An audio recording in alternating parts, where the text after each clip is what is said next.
Donc là, quand je parle, là maintenant, je parle que personnellement. Je n'engage ni le collectif, ni mon organisation, ni attaque. Le libre-échange est une idéologie qui est une idéologie pratique, c'est-à-dire qui vise à démontrer, au nom d'un certain nombre de principes, que le commerce non distorsif, soi-disant, est toujours mieux que les régulations.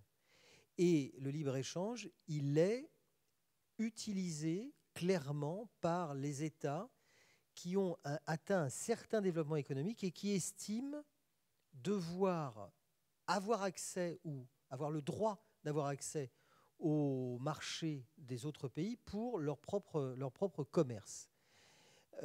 C'est une idéologie qui est en faveur d'un petit nombre, c'est-à-dire en faveur des possédants. Il faut tout à fait être clair là-dessus. Ce n'est même pas en faveur des pays, je dirais que c'est en faveur des possédants.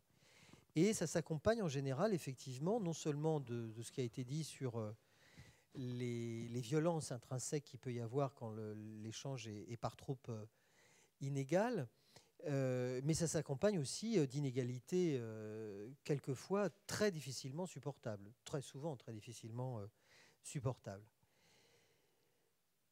Qui dit libre-échange, pour contrer, il faut reprendre la main. Prendre la main, ça veut dire réinvestir l'État, l'instrument que nous ayons à notre disposition pour mettre en place des protections.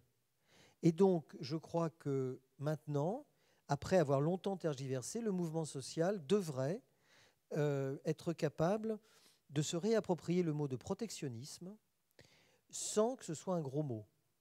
Qu'est-ce que c'est que cette histoire de protectionnisme? On peut l'envisager comme étant des barrières qui favoriseraient et qui auraient uniquement pour but de favoriser le capitalisme national.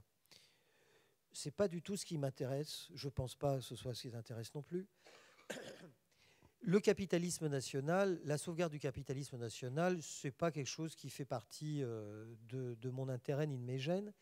En revanche, on peut très bien concevoir des mécanismes où on aurait, par exemple, du protectionnisme altruiste. C'est-à-dire qu'on pourrait très bien concevoir que sur un certain nombre de produits, on mette un certain nombre d'interdictions.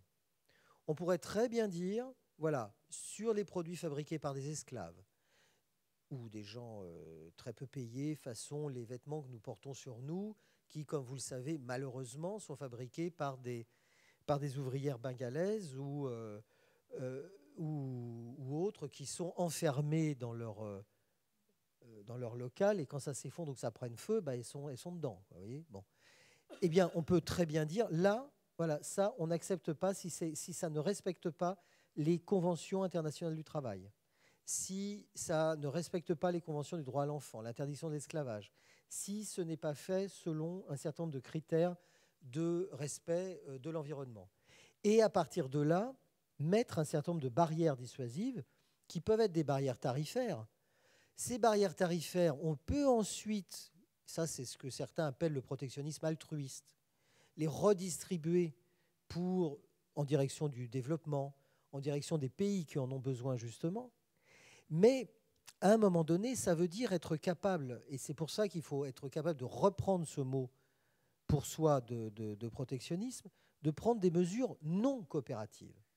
Parce que une des raisons qui m'oppose à certaines autres personnes dans mon propre mouvement, c'est que on est beaucoup dans mon mouvement à dire il ne faut pas prendre de mesures non coopératives, il ne faut pas prendre de mesures d'interdiction, il ne faut pas prendre de mesures de protection, mais négocier ces mesures.